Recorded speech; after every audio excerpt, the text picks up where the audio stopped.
असदुद्दीन ओवैसी साहब ने खुला चैलेंज किए हैं कि जितने भी ये पार्टियां हैं आओ तुम मेरे से डिबेट करो, 5 मिनट में ना भाग गए तो कहना। और ये वीडियो को देखिए लास्ट तक। मैं हमेशा इस बात को कहा हूं और आज भी कह रहा हूं, मैं उन समाजवादी पार्टी, कांग्रेस, बीएसपी या कोई भी हो, बीजेपी का भी हो, एक वक्त तय कर लो, किसी टीवी चैनल पर तुम चारों एक साथ बैठकर मुझसे बहस कर लो।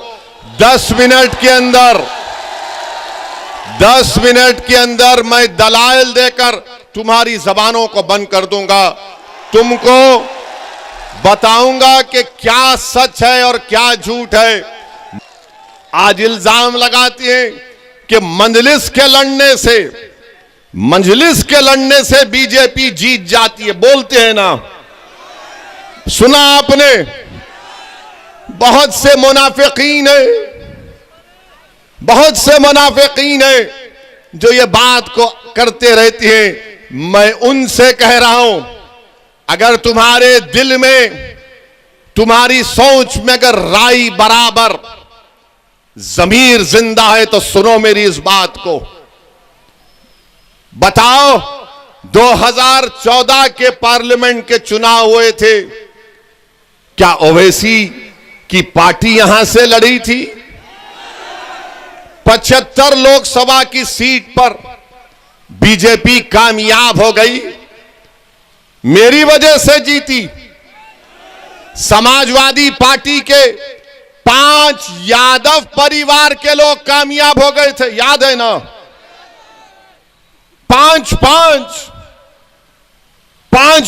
कामयाब हो गए।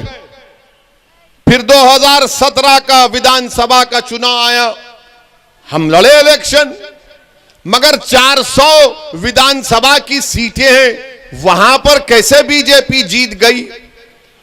समाजवादी कांग्रेस के साथ बसपा अपनी ताकत पर लड़ रही थी, मगर इल्जाम किस पे लगाते हैं? नहीं, ओवैसी आया था। 2019 का लोकसभा का चुनाव हुआ, हम नहीं थे, समाजवादी और बसपा मिलकर लड़े। बहन जी और ये मोहतरम मिलकर लड़े। और दिल्ली में एक तंजीम है, उसका नाम है CSDS। CSDS ने तमाम आदादोशुमार डेटा को जमा करके कहा कि 2019 के लोकसभा के चुनाव में 75% उत्तर प्रदेश के अल्पसंख्यक समाज के मुसलमानों ने सपा और बीएसपी को वोट दिया। 75%। तब भी 15 जीते। अब 15 में कौन जीते? पिताजी, बेटा आजम खान, शफीकुर रहमान बर्क साहब और डॉक्टर ST हसन। हम नहीं थे। हमारे क्या अजिन्नात जाकर इनको बोले कि बीजेपी को जिता दो? राहुल गांधी अमेठी हार गए, केरल चले गए, तो कांग्रेसी बोलते ने ओवैसी की वजह से। अब ऐसा हाल हो गया कि अगर हम रास्ते से गाड़ी से चले गए और किसी घर में सपा के या कांग्रेसी के घर में भैंस दूध देने वाली है, सुबह में दूध नहीं दी तो बोलेंगे ओवैसी गया था इसलिए दूध नहीं दे रही है। अब आप इनसे पूछिए कि ओवैसी की वजह से बीजेपी जीत रही है या तुम्हारी नाअहली की वजह से बीजेपी जीत रही है? ये नाअहल है, इन पर एतबार नहीं किया जा सकता। मैं जब इंसाफ की, जस्टिस की बात करता हूं तो मेरा मानना यह है कि उत्तर प्रदेश के हर मैदान में मुझसे इंसाफ किया जाना चाहिए। शिक्षा में, ठेकेदारी में, पुलिस की भर्ती में ये इंसाफ की हम बात करते हैं। इक्वालिटी की जब बात, मसावात की बात जब हम करते हैं तो हमारा मानना यह है कि जब तुम्हारे मंच पर सब लोग बैठ सकते हैं तो फिर मैं क्यों तुम्हारे साथ नहीं खड़ा हो सकता। मसावात के माने, मसावात या बराबरी के माने ये नहीं है कि तुम दरी बिछाते रहो, गुलामी करते रहो और इनके सामने सर झुकाओ। यही बात इनको पसंद नहीं आती कि ओवैसी, इनको जो बात पसंद नहीं आती वो ये है कि ओवैसी हमारी हां में हां नहीं मिलाता।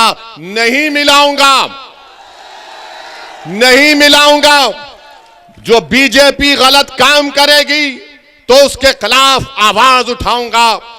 मजलिस में और दूसरी सियासी पार्टियों में फर्क यह है कि हम राजनीति गरीब और कमजोरों की हक की लड़ाई के लिए करते हैं, अपनी जाती अना के लिए या मकबूलियत के लिए या तिजारत के लिए नहीं करते। और आज मैं उत्तर प्रदेश में अगर आया हूं, अल्लाह मेरे दिल का हाल जानने वाला है। मैं अपनी मकबूलियत या अना की तस्कीन के लिए नहीं आया हूं, मैं यहां पर इसलिए आया हूं और इंशाअल्लाह रब्बे करीम मुझे जब तक जिंदा रखेगा मैं आता रहूंगा। मेरा आने का मकसद यह है कि आपको नेता बनाया जाए।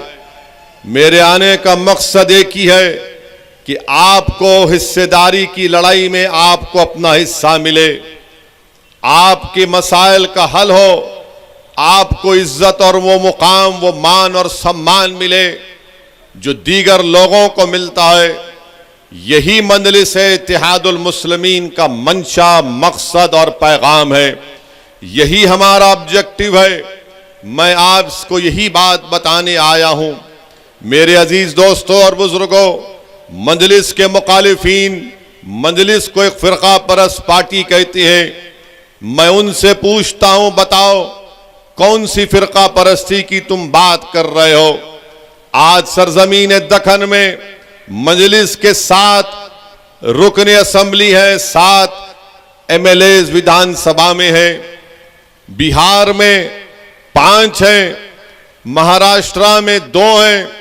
बताओ वहां की कोई मिसाल दो, हैदराबाद की या सीमांचल की, उस सरजमीन की जो भारत का सबसे पसमानदा इलाका है, या फिर मालेगांव और धूलिया जहां पर मजलिस के विधायक हैं। क्या इन हमारे विधायकों ने किसी मजहब के खिलाफ कोई बात की? क्या हमने नफरत को आम किया या मोहब्बत को आम करने की बात करते हैं? मगर इनका मसला यह है, क्योंकि असदुद्दीन ओवैसी हक की आवाज को उठाता है। असदुद्दीन ओवैसी संविधान के दायरे में रहकर संविधान ने जिन बातों का जिक्र किया, क्या किया संविधान ने जिक्र? संविधान ने कहा लिबर्टी, उसके माने आजादी। संविधान ने कहा जस्टिस, उसके माने इंसाफ। संविधान ने कहा फ्रेटर्निटी, उसके माने भाईचारगी। Liberty, equality, fraternity, justice, equality के माने मसावात। मेरी लड़ाई यही है